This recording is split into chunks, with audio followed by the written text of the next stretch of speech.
Hi, I'm Charles Busch, and I'm the author and among the cast of The Tribute Artist. And I'm Carl Andress, and I am the director and the narrator of The Tribute Artist. Well, what do you say, Charles? I mean, from where I stand on the other side of the camera calling action, or the other side of the Zoom camera, it's been going well. We have such a great team with Primary Stages, really keeping us on schedule, keeping us organized. Everybody's been very friendly and really terrific. Our stage manager, Thomas Dieter, has been wonderful. He was with us on The Confession of Lily Dare, and he's back with us on this. And I think he'd make a really great first AD on a film set. Yes, he would. And I mean, it's interesting that we're going to much sort of greater care with this than often with these Zoom readings and really trying to get it right. And so in some ways, it's a bit like we're making a movie. It Even really though is. we don't have wide shots or anything like that. We're kind of are stuck in the close up, but we're kind of taking it as far as we can. Yeah, it's interesting. It's like you're filming, you're seeing the entire play, each character in close up. It's such a different way of seeing a play. Quite often in these digital Zoom or StreamYard readings, they've been live by and large these last few months. So this is really kind of fun to have the opportunity to, live you live into the mistakes, but when you're taping it, you really try to get cleaner takes or coverage or some close-ups, and that's been really fun these last couple of days. Well, it's been a while. I can't remember, what year did we do this play? Well, you wrote it over 2012 and 2013, and we started casting it in 2013, and we went into rehearsal that December, and we opened it up in 2014. That's when we played, so about 6 years ago. Okay. Well, it's nice getting everybody back. Although we do have a new addition, Carol Manfredini, who's really not new to me because we have a great Not at all. history. Carol's a marvelous actress who uh, took over one of the leads in my play Vampire Lesbians of Sodom in the 80s. And I just adore her. And she's had a wonderful career since then, but it's great being reunited with her in this production. And I directed Carol in a play in Miami a couple of years ago, and so it's just great that she's joined us for this, and she's just terrific. So we're thrilled to have her. And otherwise, I just finding it so fun to revisit this play. I think it's so hilarious, and all the performances are just wonderful, and it's really great to see everybody again. In some ways, I had forgotten the play. I knew the basic outline of it, but just revisiting it and hearing these lines and performances. And Julie Halston, she's just a stitch in in this play, and it's kind of funny though because it was actually a rather influential play for me that it's inspired other things I've written since. That I didn't quite realize that there were a bunch of key elements that were I first discovered with this play. Yeah, they really sort of stay with you. It's really great hearing everybody and just seeing their expressions and their reactions and the relationships. It's fun. I'm glad Primary Stage has asked us to do this. Well, I think we do have the advantage that we have done the play before, because Very much so. yeah. So in a certain sense, we're picking up from where we left off 7 years ago, and our relationships are so full. I've worked with all of these people before, in some cases for many years. I think it would certainly be more of a challenge if you'd never you came into this totally fresh and not had the luxury of a 4-week rehearsal period and being able to socialize with people between scenes, because that's always very, very nice. I mean, in a certain sense, doing it this way, you get a lot more done. I mean, there's no fooling around. You're not sitting around, having a cup of coffee and oh, we got to get back to rehearsal. Oh, well, when we get Right, there. Yeah. right. Yeah, it's about staying organized. It's you focus on making sure, that everybody's lighting looks good and that their sound quality is good. Internet goes in and out. So many people are home using their internet that occasionally, there's a pause. But yeah, and it's a skill that I think actors are having to learn, which is like sort of reading from a teleprompter in doing these readings, because you're not off book, but where you have to place your script, how you scroll, and sort of getting that skill set so that it really seems like you're acting to the camera. And when you actually look towards the camera, you look like you're speaking to the other actor. It's a interesting thing that our brains do, but it's something that we've discovered through these months where we've done some of these other readings. Yeah. No, it's really been a whole education for me. I think this may be the seventh Zoom reading I've done since the pandemic. It could very well be. And I keep learning each time and seeing where, next time I'll do it this way. And it's also kind of fun just coming up with just little things where if somebody from their home studio, hands you the cell phone, they hand it in and you kind of take it back and stuff like that. It's just kind of fun to play with. And it's fun also seeing what people come up with from their closets to be their costume pieces or props. It's very clever, and it just lends charm to these readings.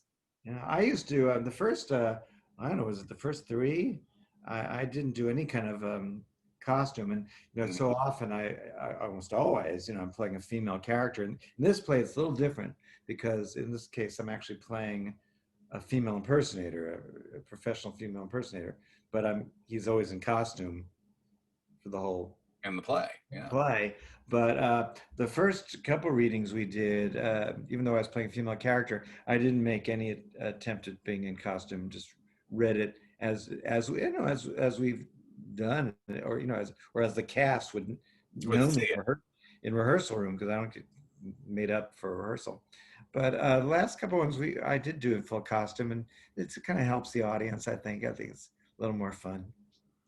It's definitely hard not having the audience, but the great thing about this farcical play, and I think it's really true of many of Charles's scripts, it's that the humor is based in character and the situation, but the people in the character, as opposed to being set up, punchline, laugh. So you really can get enjoyment and follow the whole thing without hearing the laughter. I think the audience fills it in, but it's delightful. But when it's not there, its absence is felt, but it's not a terrible tragedy. Yes, I mean it's a bit like we're making a movie where you wouldn't, if you're on the movie set, you're not going to hear the laughter. Right. Yeah, I do think it helps though that that we did the play, that we know where the laughs are. So yeah, because I did a reading a few weeks ago. We did one of a play that's stuck in my trunk and went back into the trunk after the reading. And we did, and that was tricky for me because it's never been done, so I really didn't know where the laughs were, and then it was interesting afterwards on social media hearing people say, "Oh, I enjoyed this line or this particular line." I thought, "Oh, that was nice of that." They liked it because you just don't really have a clue. It's always so interesting with the play as a playwright. The first time as you hear it in front of an audience, usually it's a reading that you're doing first, and it's writing comedy. It's all a hunch. You sit there alone at your computer, and you think it's funny, and usually I doubt there are too many writers who are sitting there at their own computer just having a belly laugh at their own work. I mean, it's this kind of scientific thing of writing the line and changing the consonant of a word or making fewer syllables and all these things you just keep going over and over in your head to gauge that's the gauge, I guess the word gauge and gouge. Well, my writing is going to gouge in it. Just to see. I think this is going to get the laugh, but you never really know until that first time, and that's awfully exciting. But so long way to say is it's nice with this play we're doing that we know where the laughs are. You do, and but it's also when Charles has written a new work, it's always fun to read. We will often read the script to each other. He'll play his part and I'll play many of the other parts, and sometimes he'll switch off, but it's a good exercise because you hear the play out loud, and it's sort of an old practice that we both get a kick out of, that the playwright and the director would read the script to the company on the first day of rehearsal, so they kind of know, they knew what they were trying to do. It's sort of fun. You I can't do remember that today, though. we actually did it for the design team of the third story when we did that play, but we You did? didn't dare do it for the cast. I forgot that. Yeah, Yeah. but I see why they would do. I mean, Eva Gallion, the great uh, actor director, that was her. She was from the old school, and I believe when she would direct The Seagull or an Ibsen play, the first day of rehearsal, she would read all the parts to the entire cast, and it kind of makes sense that they would then hear, okay, this is the tone of this revival that she's going to do, and this is the pacing, and this is the sort of characterization. But nobody would ever do that. So of course she was an actor of genius. So who would want to listen to her read every role of Three Sisters? Josh Logan did that. I read in his book, he talked about reading the play to the cast, so they knew what the author was intending. Such an interesting idea. But it's been very instructive when Charles and I have done that. Just let's read it together, because that's where we sort of learn, like, oh, he's talking too much, or that line has too many words in it, needs, could maybe be shorter. And, just saying something out loud, you're like, oh, there are too many words in that sentence. It's hard to say, where it's different when you're reading it. Yeah, right after we finished The Confession of Lily Dare, we'd had this idea to work in a screenplay together that we would co-write and that we would co-direct.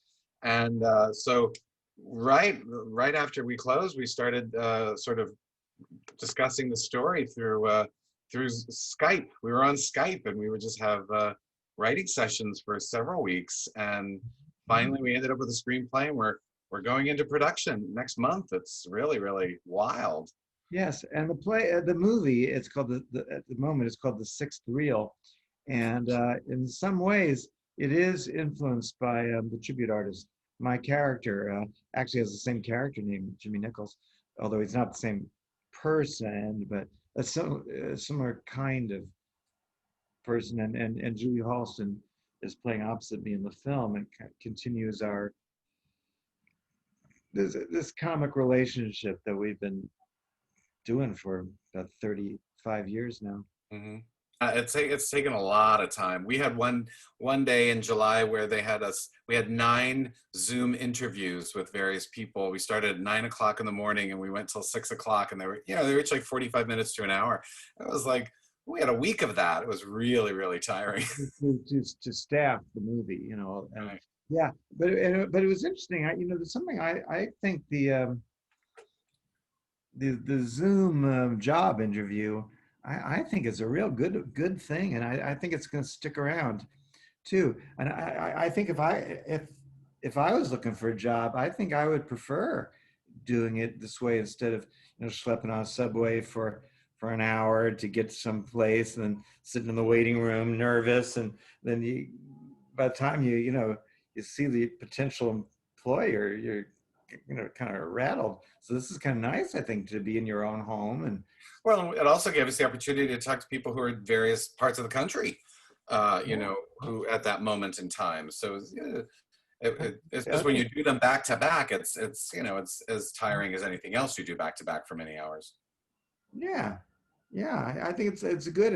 And if I think if it turns out that it's not really a job that you're right for, it's kind of easy to kind of okay, goodbye, click. I mean, there's no long walk to the door. Yeah, that awful walk of shame. You're going to write for the card.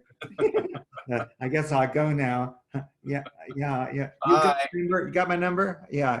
Okay. Could you send the next person in, please? Yes, where it's all with all COVID protocols for for SAG and etc. So health is really and safety are the watchwords, and the very, very important thing as we go to shoot this, because we'll be shooting on a soundstage upstate. In a few days, the location in New York. And Charles is starring as Jimmy Nichols once again, but under a different guise. The log line, as they call it, is for the sixth reel, is that a down on his luck movie collector discovers a legendary lost film and becomes entangled in an outrageous adventure to deliver it to the right hands before it's lost forever. Aren't you prepared that you just have to have that? First of all, he has to memorize that thing, has he? He's Like marvelous. Pledge of Allegiance. Like Pledge of Allegiance. And Charles plays the outrageous film collector. It's sort of a story that celebrates sort of movie collectors and people who are sort of obsessed with movie memorabilia and ephemera. And it's a real a celebration of the love of movies. It's in the style of a wacky comedy caper film. It's set today. Yeah. Yeah, never. I've so just loved making the few films that I've been involved in, and very few. And the last one was a movie that we made together called A Very Serious Person in 2000, and when? It was a long time We ago. shot it in 2005, came out in 2006, so it was a Yeah, while ago. that was the last time I've been involved in a movie. Uh, yeah, I mean a feature film, and at a certain point, I didn't think I was ever going to have that experience again, and I was a little heartbroken about it. And then you just don't know what's going to happen. Honestly, I have certain movie projects that have been going on for 17 years, just hoping that that the right pieces will come together. And in this case, a year ago, this movie wasn't even an idea in our heads.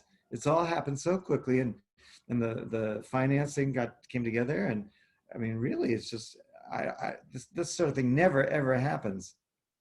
Yeah, but it's served true with our plays too. And it's been one of the lovely experiences with I'm being very clever, though I'm segueing into my relationship with Primary Stages Theater, that I've responded very well to a certain lack of bureaucracy, perhaps at Primary Stages, a kind of spontaneity that that doesn't always exist in the nonprofit world, and so it's given Carl and I opportunities to put on new plays that haven't been years in development, and You know, I respond well to that. There's been a lot of sort of trust and family-like love, from Andrew Lindsay, Casey Childs, and Aaron, and Michelle before her. And it's just, it's always just a continuum of generosity. And I think that's why writers really and directors really like to go back to Primary Stages. Relationship with Primary Stages goes back to '94, and that's how many years ago is that?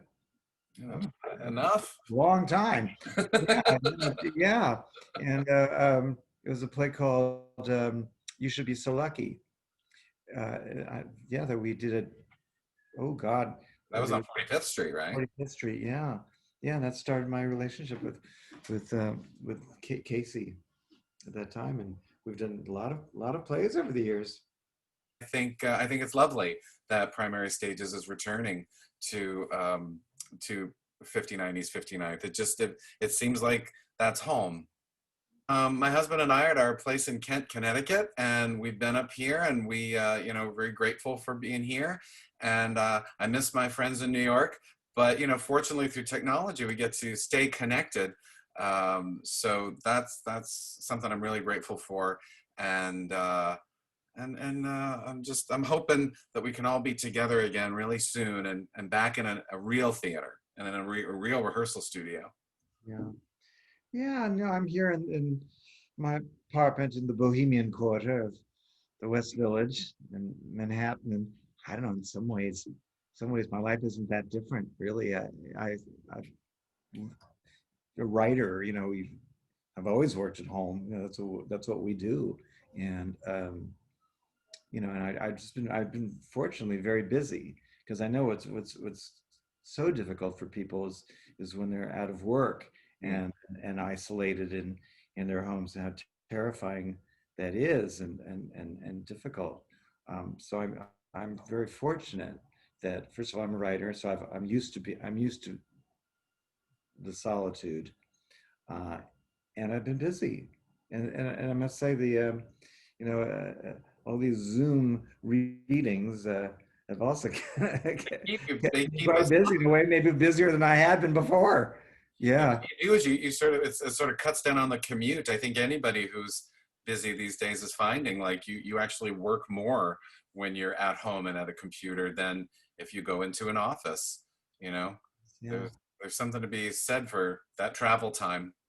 Yeah, but I do miss just the being in a room with people in general. I mean, not only professionally, but I miss the spontaneity of going out to dinner or having some people over. You know, I sometimes have enjoyed just having friends come over and we read old plays that that that, Right.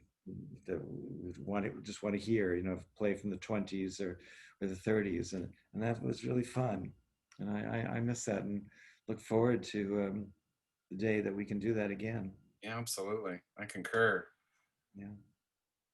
Well, I hope that like the USO that we that we give some can give you some laughs if you're stuck in your house and feeling a little grim. I think this is a good play that might cheer you up. Uh, I those of you, agree. yeah, and those of you who are more social in this period, I think it'll be a fun play for you to hear. I'm glad that we took it out of mothballs and gave it a nice clean airing. Clean airing and an opportunity to support theaters that we love, like Primary Stages.